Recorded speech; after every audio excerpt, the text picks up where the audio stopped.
Okay, I'm back with my favorite bakeware. I am a sweet eater. I'm trying to kick that habit to make healthier snacks for myself, but I'm going to tell you that the tools that you want for that are right here in our bakeware selection. This is our lovely brownie pan, which got a facelift to match the rest of our line with our beautiful, I call it Tiffany blue.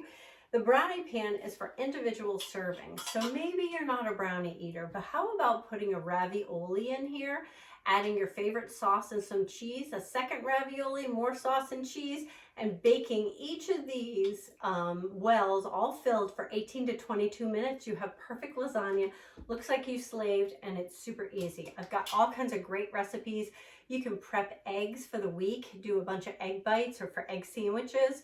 You can make little puff pastries or apple pies in that. Yummy. How about holiday time baking, or if you're doing mini meatloaves? This is our baby mini loaf pan, and you'll notice that there are 8 wells to it instead of 4 or 6. So they're the perfect single size serving.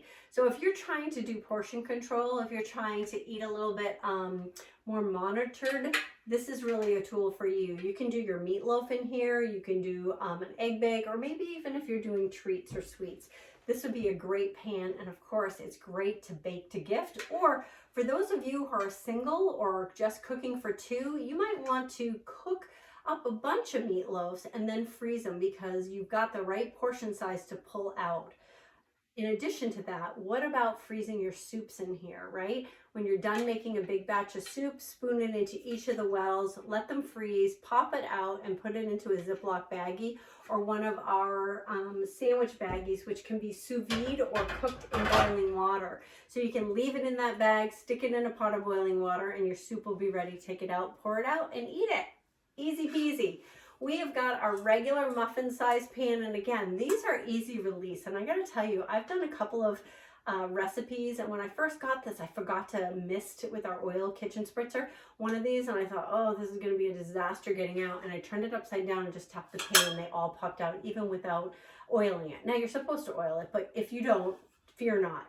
So muffin pan. We also have a donut pan, which you can make bagels in, and this is a donut hole pan. Is this not adorable? So we've been doing a bunch of little treats for our healthy eating this year, and one of them is a date treat. It uses dates and nuts and cocoa powder and unsweetened coconut. It's really good, and if you want that recipe, just message me. Either above, there's a link, or 603-229-2826, and I'll send you that recipe. I have 2 different really good yummy recipes, which are perfect for putting, you know, a scoop. We have our measuring scoops, and you can just scoop them all into here, put them in the refrigerator till they get solid, and then pop them out and store in a Ziploc bag. We have lots of other baking items as well, but those are a few of my faves. I hope you have a great day, and don't forget, I'm Sue Moulton, your Pampered Chef Consultant.